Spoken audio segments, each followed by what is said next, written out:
Perhaps the biggest question of this year's midterm elections is, why do Alexandria Ocasio-Cortez's eyes look like the headlights of a runaway train that's about to derail and plow into everything that is good about America specifically and human life in general? Maybe that's just my biggest question. But in any case, the answer is simple. The woman is nuts. Proof comes in the new fundraising email from the Google-eyed socialist loon, which begins with the words, quote, and these are all real quotes, 6 days from now, we can defeat the brutal white supremacist forces of anti-Semitism, anti-immigrant nativism, and racism, unquote. So apparently come Tuesday, Ocasio-Cortez is planning to invade 1940s Germany. The email continues, quote, we can hold accountable the cold-hearted monsters who have repeatedly attacked our health care. We can send a message to the bigots and billionaires that this country belongs to all of us, unquote.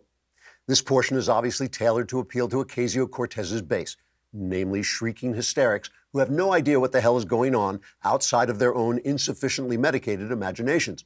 But wait, there's more. She says this election, quote, affords us the chance to forge a powerful bulwark against Donald Trump's toxic, self-serving, and destructive agenda. We must offer a path out of the darkness, unquote. This, of course, is utter nonsense since she's campaigning in Queens, where, as everyone knows, there is no path out of the darkness, although the E-train will get you to Rockefeller Center, which is very nice around the holidays. Finally, the crazy lady concludes, quote, this is our chance to push back against white supremacist forces across our nation, against the xenophobes who are militarizing the border, against the bigots who seek to erase our transgender families, against the apologists for sexual assault, and the Islamophobes who so hate to divide us, unquote. Ocasio-Cortez received an immediate response from America's white supremacist, xenophobe, militarist, bigot, apologist, Islamophobe, who issued a statement saying, quote, leave me alone, I'm busy watching porn. Trigger warning, I'm Andrew Klavan, and this is The Andrew Klavan Show. I feel hunky-dunky, life is tickety-boo. Birds are winging, also singing hunky-dunky-doo. Ship-shaped, tipsy-topsy, the world is zippity-zing. It's a wonderful day, hurrah, hooray! It makes me want to sing. Oh, hurrah, hooray! Oh, hooray, hurrah! All right, we're back once again broadcasting from Bin Laden's cave. And the American Satan had best beware, or we will... I probably shouldn't make that joke. The FBI will come charging in here. All right, don't miss the next chapter of Another Kingdom, performed by Michael Knowles. The Klavanless Weekend has come. Last Klavanless Weekend was a bear. This one you can hold off. Today we'll be live streaming the first 15 minutes of episode 5, entitled The Nightmare Feast. Head over to dailywire.com and subscribe to watch the full episode and get early access to upcoming episodes every Monday. But you can also listen to the entire episode if you want, starting today, right? We can hear the entire thing starting today. Yep. And, get it on iTunes if you want, or get it from SoundCloud. Make sure to subscribe to the Another Kingdom podcast and leave a good review for it, because that really helps us a lot. What else do I want to tell you before we start? We're going to be talking, that Ocasio-Cortez thing I was just talking about. It turns out that Ocasio-Cortez's support comes mostly from rich white people in Queens. I'll get back to that in just a minute. First, let's talk about Blue Apron before we talk about rich white people. Blue Apron delivers farm-fresh ingredients and step-by-step recipes to your door. Very cool. Restaurant-level food delivered to your door in packages pre-measured with a big card that explains how to do it, so you can get right to work in the kitchen watching your wife make these wonderful meals. They are really terrific meals. You get dinner in as little as 20 minutes, quick, easy recipe options with insanely delicious flavors. Blue Apron offers a range of recipes, each of them bursting with flavor. The chef-designed recipes, restaurant-quality meals. Give you a couple examples. Smoky chicken and sweet potato bake. Right? You were thinking of planning on making that on your own. No, you weren't, you liar. Beef and broccoli in cumin-spiced sauce, home-style beef medallion, and maple pan sauce. Go in their site, look at these meals. You will want them. Check out this week's menu. Get your first 3 meals free, which is fairly inexpensive, at blueapron.com/Andrew. That's blueapron.com/Andrew to get your first 3 meals free. Blue Apron is a better way to cook. So, the election, it's basically here. Here we are. It's Tuesday. I hope you'll all go out and vote and not just sit around and complain. And, I should tell you, this is the most important election of our lifetime. Everybody always says that about every election. This is the most, nobody ever says, this one, maybe, I don't know, go if you want, don't vote. No, this is the most important. And this is, I have been asking around. I have some sources with like inside knowledge, and I have to tell you, no one knows anything. The polls are notoriously unreliable. They have been bouncing around like crazy. Even in the Senate races, which are usually the better polls, in the congressional races, I don't even know who's running polls in congressional races. I don't think they matter at all. And of course, turnout is everything, and everybody's telling me they don't know what's happened. So you get three possible outcomes, right?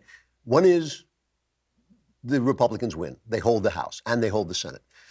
That would be an amazing development, First of all, it would be such a slap in the face of the far left. It would be such a slap in the face. When I say the far left, what I'm talking about is CNN, NBC, ABC, the New York Times. It would be telling them your resistance stank. What you did to Kavanaugh stank. You and your hectoring people in restaurants stank. It's all of it. We'd reject all of it. It would be America just turning to them like that wonderful, freedom, system that we have that just kind of speaks back when people overstep. The left has become radical. It has become radical, and it has become socialist, and it has become violent, and it has become entitled. It's demanding things. If we hold the House, which would just be, it wouldn't be unprecedented, but it just rarely happens in a midterm that the party in power doesn't lose a lot of seats. In this case, you have this president who is such an outlier, such a big figure, divisive. He has made the left insane. The news people have abandoned all their principles to get at him. The talk show hosts are all against him. Well, Stephen Colbert had Nancy Pelosi on last night, and it was like, oh, please, I hope we win so much. Why is that okay? Why is that okay for a public network to broadcast an entertainment show that every night is just essentially a public service announcement for the Democrats? I do not know why that's fair or right. They have the right. I'm not saying they don't have the right to do it. I'm just saying I don't know why that's okay, why that's fair. All right, so that's one thing that would be great. The next thing, of course, is that we hold the Senate but lose the House. That's the one that everybody's been saying has happened. That is kind of the common wisdom, what everybody says is going to take place next. That, too, if we don't get wiped out in the House, that too is a kind of victory because that's just following the map. That means that Donald Trump and the resistance have not had a big effect. That just means that Donald Trump and the resistance haven't had a huge effect. It means that for all the hysteria, for all the, news skewing its stories, for all the entertainment industry coming out against it, not much has happened. That's just the map. That's the way it goes. The other is the blue wave. That was what was supposed to happen. But right now, according to the polls, which, like I say, are all over the place and nobody knows, if the blue wave happens, then we have to recalibrate. We have to say this is going to be a terrible 2 years in which Donald Trump, who is a master politician, he's going to be playing the opposition, but it's not going to be pretty. Not a lot is going to get done. And, a lot has gotten done. Congress with a small majority has really accomplished a lot. They've passed the tax reform bill. That was a big deal. They've rolled back regulations. They used that Congressional Review Act. And of course, the great judges. There have been 84 great judges. The economy, nobody, this is the funny thing. Elections nowadays are about nothing. They're about ginning up your emotions. Both sides. And this is true on both sides. They're about what will make you emotional, what will get you out to the polls. In a sane world, if this were if this were the world from the civics class where they say, this is democracy, this is how democracy works. In a sane world, we would be talking about the incredible economy. Do you want to keep this economy? These are the guys who brought you the economy. Put them back in. They will bring you more of the economy.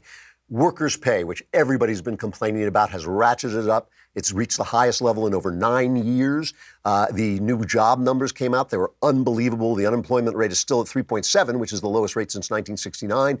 No major industry in the nation lost jobs as the increase in hiring just continues to surge. It is absolutely unbelievable. This economy is absolutely unbelievable, and it is because of the regulations dialing back. And here is just another interesting thing. The press, which has become radicalized, like I said, 8% of the people, the radical 8% of the country is running like 80% of the press. And that is a sin and it's wrong. And it's not that they don't have the right. They have the First Amendment. They have any right they want, but it shouldn't be this way. It should not be this way, and it's skewing everything. So we're paying attention to all the radicals. This socialist Andrew Gillum, who looks to me like a corrupt city mayor in Florida, who seems to be ahead. Ocasio-Cortez, of course, who is just, if the woman bumped into a wall in a corner, it would take 3 people and a crane to get her out. She doesn't know anything about anything. She and Don Lemon should have a conversation, because it would just be like sort of vapid little speech clouds going back and forth. Neither of them knows a damn thing. This guy, Beto O'Rourke, Roberto, he's such a Hispanic fellow. O'Rourke, they're just in love with in Texas. He looks like he's going to get blown away, and it looks like the inner polls are like 8, 9, 10% for Ted Cruz. But they're in love with all these people. But the fact is, and Kim Strassel points this out in the Wall Street Journal today, the fact is, to fight back against Donald Trump, a lot of the people running on the left are running as moderates. Now, it's a scam, not because they might not be moderates in their hearts, but because they're going to vote with Pelosi or whoever it is who is in charge. They're going to vote with the left on everything. It doesn't matter whether they're nice people, doesn't matter whether they served in the military, doesn't matter what. But there have been they're putting up a lot of veterans.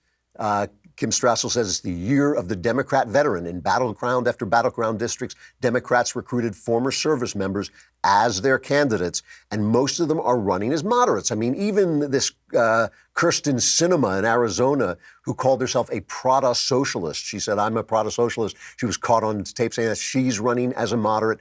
And who's the other one? Claire McCaskill in Missouri. She put out a radio ad, right, saying, she's not one of those crazy Democrats. That's what the radio ad says. Claire McCaskill, she's not one of those crazy Democrats. So Bret Baier asked her about this, and she said, well, I'm being civil. And then Bret Baier and she had this wonderful exchange, cut number 10. Just to be clear, there's not another crazy Democrat in the Senate. Well, I would say this. I would not call my colleagues crazy, but Elizabeth Warren sure went after me when I advocated tooling back some of the regulations for small banks and credit unions. I certainly disagree with Bernie Sanders on a bunch of stuff. I'm not calling my colleagues crazy, but Elizabeth Warren and Bernie Sanders, they're just a little bit, you know what I'm talking about, That's the way they're running. They are running to the right. For all the press on Ocasio-Cortez and Andrew Gillum, they are running to the right as moderates, which they're not and will not be. And if they take the House, we're going to hear about impeachment almost immediately. Believe me, everything they say is going to go by the boards. Let us talk about Ring, because Ring is a way to keep neighborhoods safe. That is their mission, and they start with your house. Over 1 million people are using the amazing Ring video doorbell to help protect their home. Ring knows that home security begins at the front door, but it doesn't end there. So now they're extending the same level of security to the rest of your home with the Ring Floodlight Cam. Just like Ring's amazing doorbell, Floodlight Cam is a motion-activated camera and floodlight that connects right to your phone with HD video and two-way audio that lets you know the minute anyone steps on your property. This is no matter where you are, you got it on your phone. I love this thing because it makes you feel safe, but it also actually gives you safety because you can see and speak to visitors and even set off an alarm right from your phone. You can save up to $150 off a Ring of Security kit when you go to ring.com/Klavan. Ring.com/Klavan. That's ring.com/Klavan. You can put a ring of security around your home with spotlights that go off automatically, with communication. You can get right on your phone and say, hey, how do you spell Klavan? It's Klavan. Go to ring.com/Klavan for $150 off. So meanwhile, we've got Donald Trump, and of course, the Democrats are trying to push the whole thing toward health care, which is a good issue. It's a good issue because of John McCain, because John McCain caused the Republicans to fail to repeal Obamacare, and then they would have had to reform it and fix it. Instead, they've got this kind of limping Frankenstein monster. It just won't die, and it's a mess, and it's going to be a mess, and people are concerned about it, rightly concerned. Obama screwed up everything. He screwed up the Middle East, and he screwed up our healthcare system, made it much worse than it was, and so they're pushing, of course, what they're pushing is universal healthcare, which is even a worse mess. But still, that's their issue, and Trump is trying to keep it on the caravan. This caravan, which I don't know who's paying for it, but this caravan has clearly been a blessing for Trump, and he has played it. He's now sending, I think, approximately 500,000 troops. No, I'm joking. The last I heard it was like 15,000 troops or something. By the time he's finished, the entire American military will be standing on the Mexican border. And he says they're going to play it tough. You know, there is intel coming in that the people, that he is right about the people in this caravan, that many of them armed, some of them are dangerous, some of them present security threats to the United States. And he's got they threw rocks at the Mexican police, and Trump says that is not going to happen here. There's cut number 4. Because they're throwing rocks viciously and violently. You saw that 3 days ago, really hurting the military. We're not going to put up with that. They want to throw rocks at our military fights back. We're going to consider it. I told them, consider it a rifle. When they throw rocks like they did at the Mexico military and police, I say, consider it a rifle. You know, and that's tough talk, but he's right. You know, you cannot have your military being, you know, rocks can kill, rocks can really hurt people, but he's talking about that's a really dangerous situation. People can get hurt that way. And they asked Jim Mattis, you know, they're saying, you know, they're talking about this, that Trump is doing this for the election. That's true. This is a good issue for him. It's a good issue for the Republicans. The Democrats do not know what to say because they're secretly for open borders. They like, what did Rush call them? Undocumented Democrats. They like undocumented Democrats coming into the country. So he's right. They're right about this. But you cannot pretend that Trump has not been banging this drum since the last election, since 2016. He has been. This is an issue for him. So he's using it now with the caravan coming. But they're just pretending it's not there, and it is there, so it is a real issue. And they asked Jim Mattis, they say, well, this is just a campaign stunt sending troops to the border. Not a good question to ask Mattis. Here's his response. Yeah, the support that we provide to the Secretary for Homeland Security is practical support based on the request from the Commissioner of Customs and Border Police. And so we don't do stunts in this department. Thank you. We don't do stunts, and you got to believe him because otherwise he'll kill you. You know, I mean, he just reaches out and rips your throat out. You know, are you sure this is not a stunt? I'd kill you. You know, Mattis is tough, but the thing is, the Democrats have lost their way on this. They have just gone. We've played every possible person we can, you know, like saying that there shouldn't be Democrats, Harry Reid saying there shouldn't be birthright citizenship, and all the Democrats saying, you know, from Barack Obama on down, saying that we can't just have open borders and let people in, but they've all changed. And Project Veritas, which has been going after some of these campaigns in a wicked, wicked way, by which I mean wickedly well, you know, has got Beto O'Rourke's people just saying, oh, yeah, we're using campaign funds to feed the caravan, to help people through. We're sending trucks down there. And he caught them on this. Let's hear a little bit of that, an excerpt of that. I just hope nobody that's the wrong person finds out about this. For me, I can ignore the rules and I don't mind breaking the rules, and I can defend any position. Yeah, I was going to use the vans too, so we could probably use that. Could we use the vans? Yeah. I'm thinking if we're going to use that to give some of those immigrants rides to like the airport, to the bus station. Why not? You know? Yeah. I'm done being nice. I'm done being professional. You know, because nothing is professional. None of this is like that. There's a rule. Yeah, like you know? don't ever repeat this sounds bad, but like if we just say we're buying food for some event, like the Halloween events, because there's block walks coming up for Halloween. Have you been able to go and like help out anymore with the other people? Mm-hmm. I did yesterday. Tonight we get more. So it's, I don't know how that's gonna go. Tonight you get more. There's more people coming. More people coming? Oh wow. You know, and this is a fair video because this is a tone that is coming down from the top. First, in terms of immigration, but also in terms of dishonesty. O'Rourke has been lying about the fact that he was in a hit-and-run accident and left the scene of the crime. He's buried an incident that happened in Texas a long time ago. I'll try and get back to that. So this dishonesty, this kind of thing, like there are no rules, we'll say anything, we'll do anything as long as we can do what we want. That's typical leftism. It's the typical way these guys behave. So that's what we've got. We've got Trump on the one side. I'm sending the military. Mattis is going down there personally and will be personally biting the heads off illegal immigrants. That's Trump. And on the other side is, yeah, we're stealing campaign funds to help them, and we don't really care about the people who sent us the money, and we'll do whatever we want. There's no rule book here. So Trump has an ad, taking advantage of this moment. Trump now has a new ad, very powerful ad. And for those of you who are not watching but are listening, it features this monster, couldn't hardly call him a human being, this Louis Bracamontes, who's now on death row after he murdered 2 California sheriff's deputies. And you will see in this, it's a little hard to hear, but they have subtitles. But you'll see, as when he was in court, he was laughing and saying, "I wish I could have killed more police." And this is featured in the new Trump ad. Here it is. Ladies and gentlemen of the jury, please step out into the hallway. Break out soon, kill more. So the only thing that dead is if I can just kill 2. I wish I could kill more of those kill more cops soon.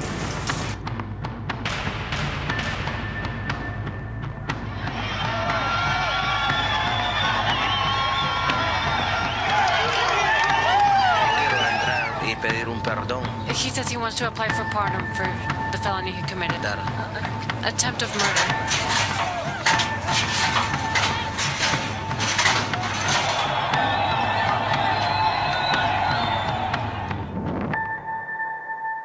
Who else? It says, who else will the Democrats let in? The Democrats let him in, and President Trump is making America safe again.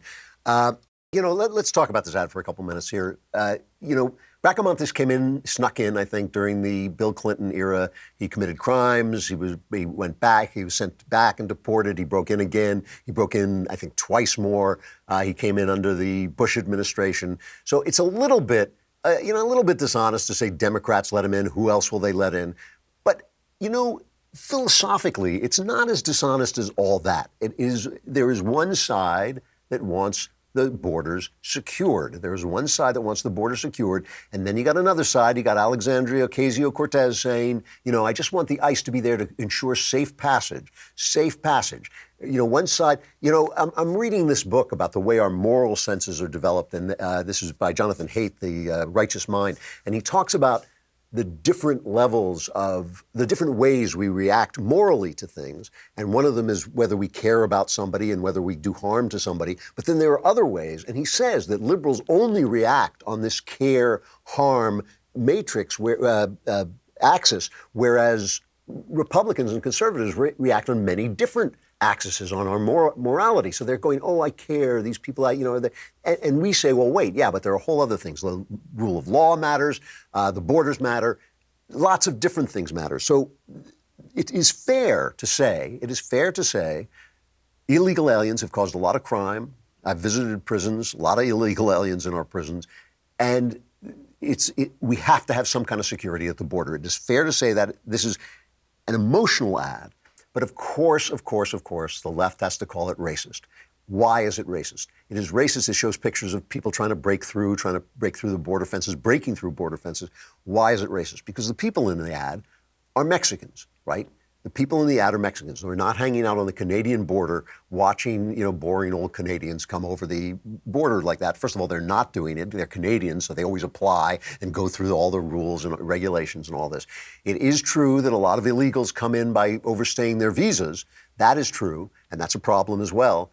But this is a very, very dramatic problem that is affecting people in the border states. It's not affecting East Coast liberals in New York and L.A. Well, it is affecting them in L.A. But if you're rich enough, they're not coming into your neighborhood. They're not bothering you. You're getting the hardworking people who want to do things, take on the jobs, as they say, that Americans won't take on.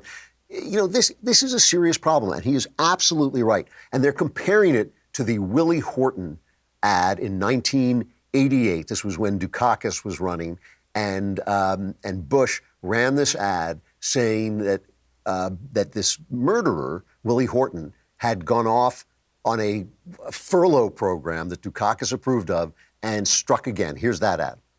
Bush and Dukakis on crime. Bush supports the death penalty for first-degree murderers. Dukakis not only opposes the death penalty, he allowed first-degree murderers to have weekend passes from prison. One was Willie Horton, who murdered a boy in a robbery, stabbing him 19 times. Despite a life sentence, Horton received 10 weekend passes from prison. Horton fled, kidnapped a young couple, stabbing the man and repeatedly raping his girlfriend. Weekend prison passes. Dukakis on crime. That's a very powerful ad. Willie Horton was black. You wouldn't know if you weren't looking at it, but he happened to be black. I'm going to talk about this in just a second, but first, I want to tell you that coming up on Tuesday, November 6th, Election Day, our next episode of Daily Wire Backstage, the election edition. The God King, Jeremy Boring, will be lowered from the ceiling as if he were flying. I will be there. The execrable Michael Knowles and Elisha Krauss and the lovely, see, who wrote this copy? It makes it sound like Elisha is also execrable. Nobody would ever say that. She will also be there covering all the latest election news as it happens. And our own Cassie Dillon and Colton Haas will be bringing us updates from Twitter. So make sure to tune in. Is Ben not going to be there? Ben will be there too. All right, they left out Ben. Oh, because maybe it was his copy. As always, only Daily Wire subscribers get to ask the question, so make sure to subscribe today. I'm going to say goodbye to Facebook, YouTube. Come to dailywire.com. You know, today, the new episode of Another Kingdom is available for everybody, but if you want to get the full episode on Monday with all the visual bells and whistles that look so good, you got to subscribe. It's a lousy $10 a month. For $100, you get the entire year, plus the Leftist Tears tumbler, which, God willing, we will need on Tuesday. And you get so much. You get all our shows. You get all our mailbags. Subscribe. You know, and the main reason is we want your money. You have it. We want it. That is the main reason to subscribe. Come over to dailywire.com.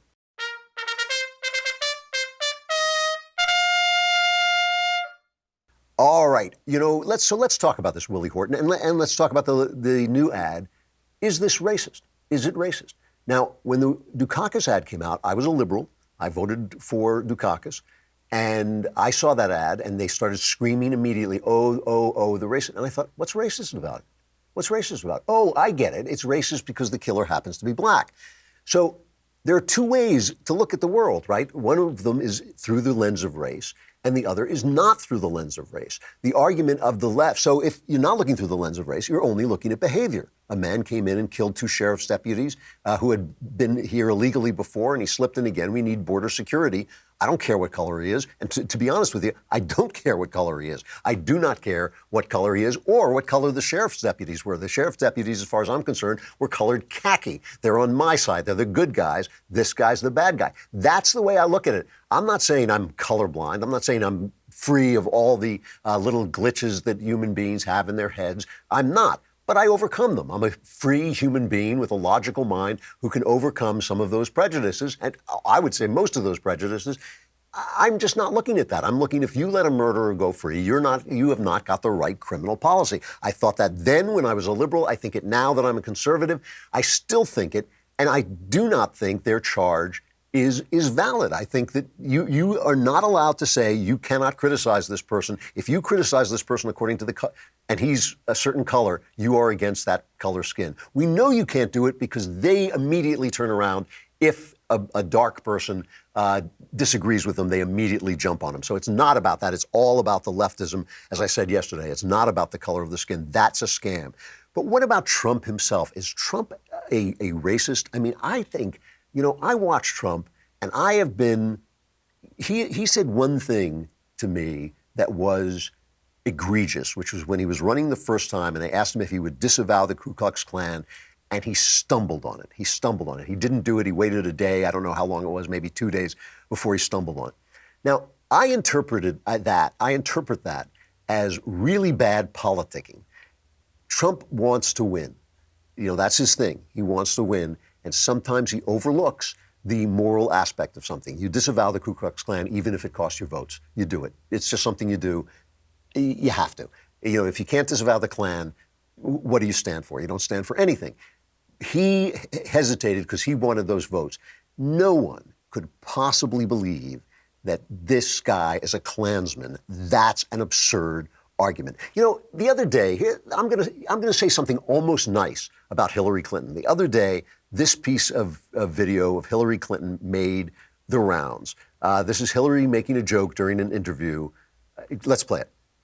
What do you think of Cory Booker's, and you didn't comment on him, and you feel free? Oh, I adore him. What do you think about him saying kicked him in the shins, essentially? Start to get to that kind of political. Well, that was Eric Holder. Yeah, Eric Holder, Yeah. I'm sorry. Yeah, I know they all look alike. No, they don't.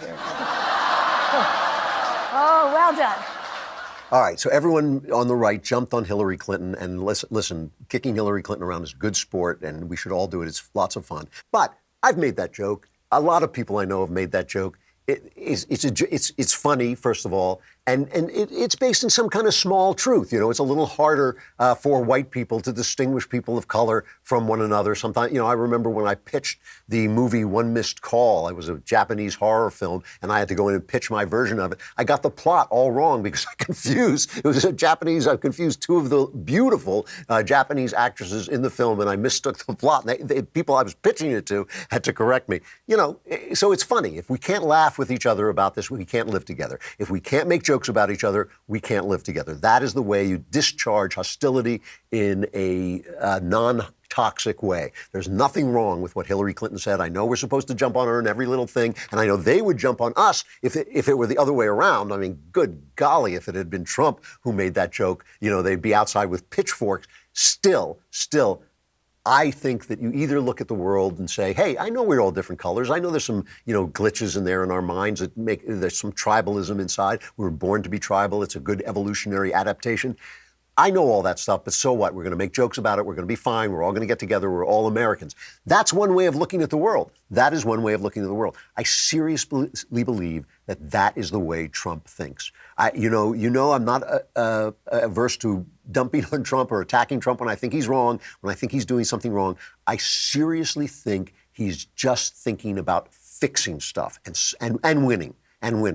Sometimes he thinks about winning so much he forgets to think about things that are a little bit more important than winning, but that's what he's thinking about. When Jim Acosta said to him, you call yourself a nationalist, aren't you worried that people like me will try and twist that as I will to say white nationalist? Trump's response was, I've never even heard that theory. I've never even heard about that before. I literally think that's true. I literally think he does not. When he was talking in Charlottesville, and I know Ben and I disagree about this, and he said there are great people on both sides. If you go back and listen to that transcript, and Trump is not always the clearest speaker in the world, he's clearly referring to both sides of the question of whether statues like that of Robert E. Lee should be torn down. That's what he's talking about. The media made it sound as if he was saying, oh, there's great people on the Nazi party, that, you know, which is absurd. Does anybody really think that, you know, Trump goes to Ivanka and says, well, yes, you're Jewish, but there are great people in the Nazi party, too? No. I mean, no, it doesn't make any sense. It's like when people say Trump is Hitler, and you say, yeah, is he killing anybody? Is he rounding anybody up? What's he doing? You know, people live in their imaginations, and they do not make the distinction between their imaginations and reality. We all do this a little bit. The left does it all the time. I seriously believe that Trump is just not thinking in those terms. Remember, the left set the terms of racism. The left set the terms about whether we should discuss every little thing about racism. Is it racist if you're in an elevator and a black man gets in to be nervous about that? Is that racist? You know, I don't actually think it is if you're in a neighborhood where black people commit crimes. But so what if it is? So what? It's a little glitch in your mind. So what? It's not hostile. It doesn't mean you're going to be mean or not hire people or anything like that. The left set the terms where we're supposed to walk on glass about everything we say, about every move we make, anything that comes into your mind that may not be that is part of original sin and part about the broken life of being a human being. They set these terms. They set these terms. You know, somebody said to me, one of my favorite things that somebody once said about me was, you don't even know you're offensive. You don't even know you're offensive. And that's true, because I really know in my heart that I only want people to do what they want and be happy. That's my point of view. If I say something that's offensive, hey, I'm a person of goodwill. You know, it's probably just a glitch, something I stumbled over. The left set these terms, and they only apply to the right. They only apply to the right. Remember, when Harry Reid or whoever, Joe Biden says, oh, Barack Obama, he's what a clean Negro. We don't have that many clean Negroes.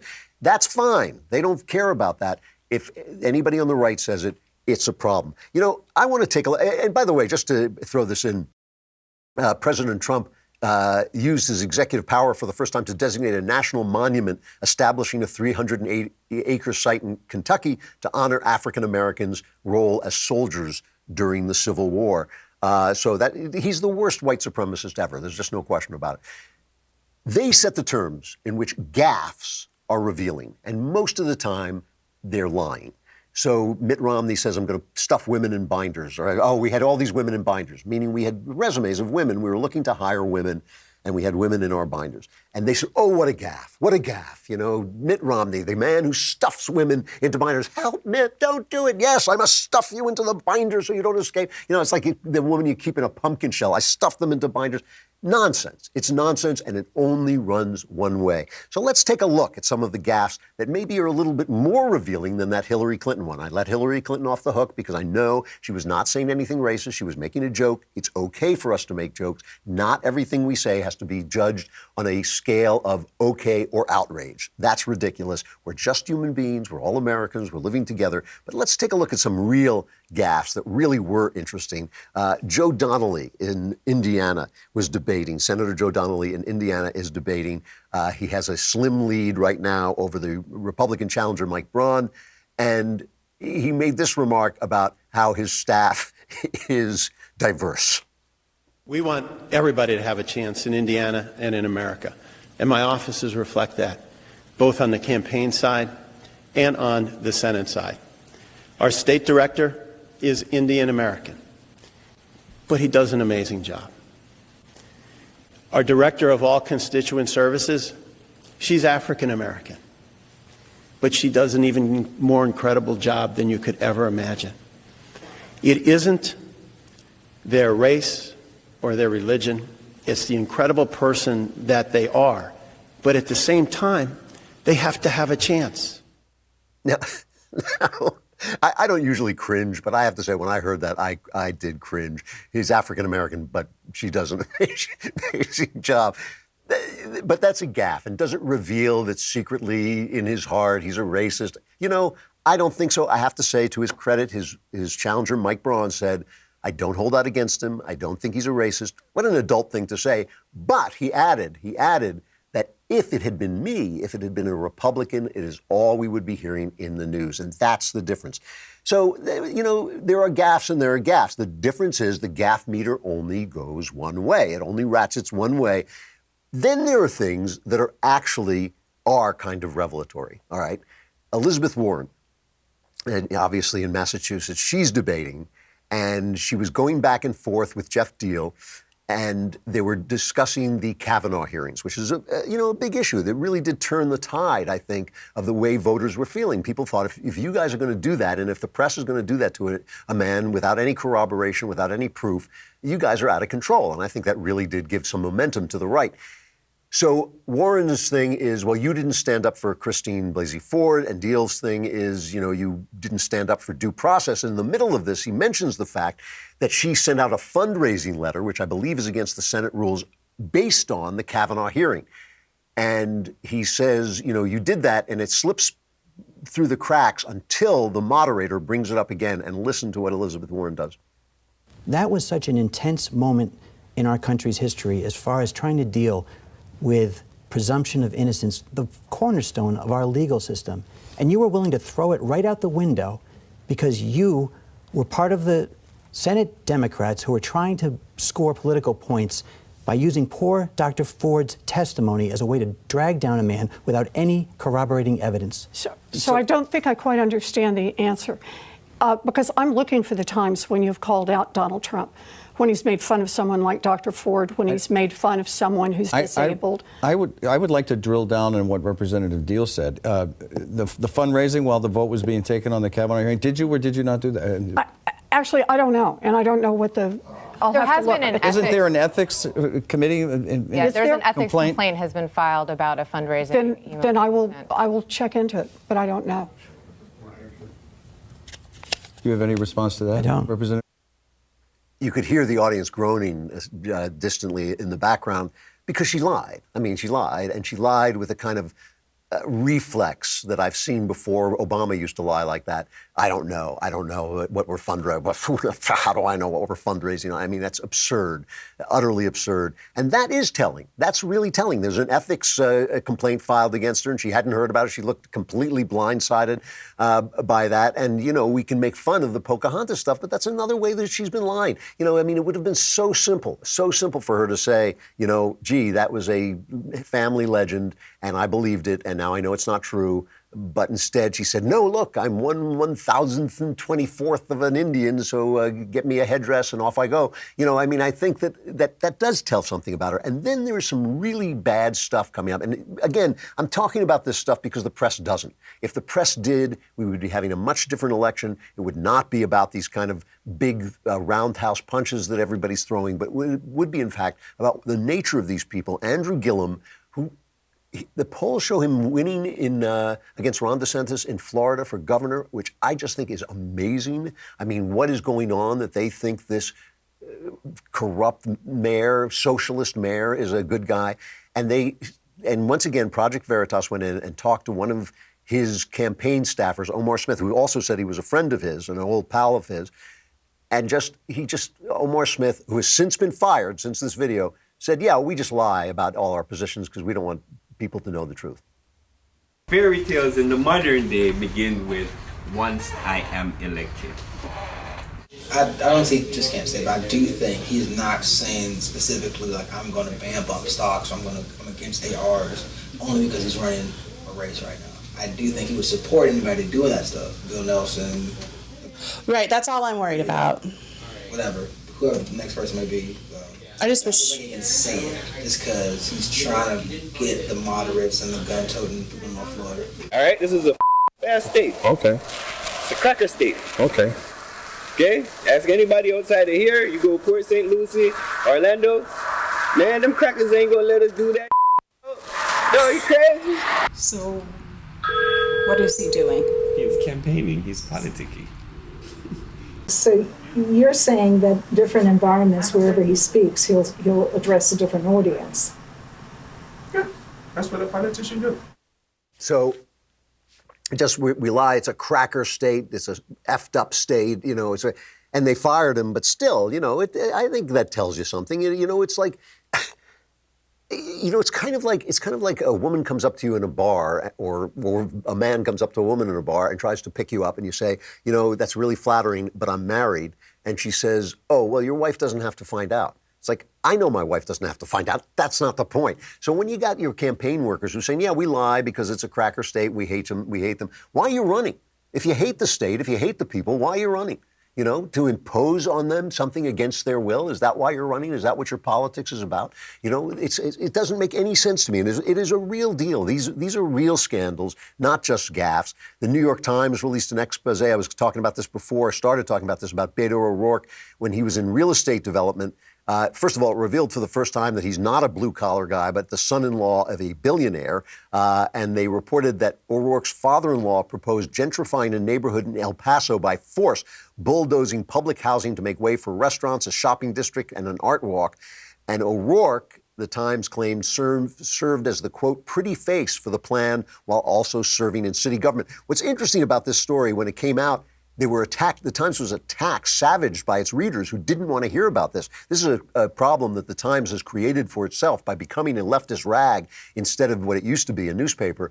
It now has readers who will only want to hear the good news about the left. They don't want to hear these stories, so you can't report the truth without losing your audience, which is fine if you're Sean Hannity or, Chris, what's his name, on MSNBC, if you're an open partisan. But if you're supposed to be a newspaper and you can't report the news, you've really screwed things up. All right, so listen, here we are. We do not know what's going to happen. We just don't know. I really do believe that things could go either way. I am hopeful. I am hopeful that there is going to be a hold in the House. I think there is how can I say it? The situation is there, exists, that could create that. I think if the press were reporting simply honestly, simply in a po-faced, straightforward way, it would be that way. But I think we're just going to have to find out. It is a tense, interesting, suspenseful race.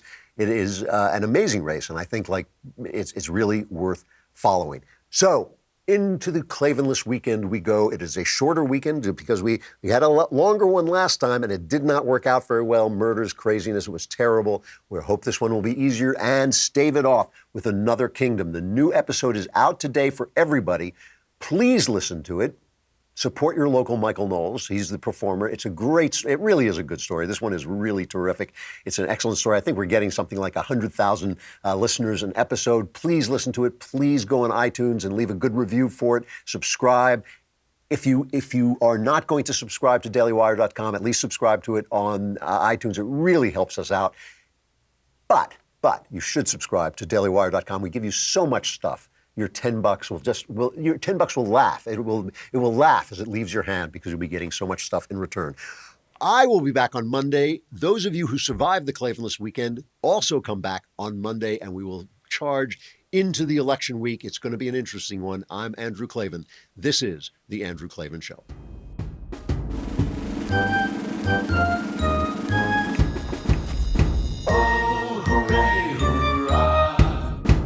The Andrew Klavan Show is produced by Robert Sterling. Executive producer, Jeremy Boring. Senior producer, Jonathan Hay. Our supervising producer is Mathis Glover. Technical producer, Austin Stevens. Edited by Alex Zingaro. Audio is mixed by Mike Cormina. Hair and makeup is by Jesua Alvera. And our animations are by Cynthia Angulo and Jacob Jackson. The Andrew Klavan Show is a Daily Wire Forward Publishing production. Copyright Forward Publishing 2018.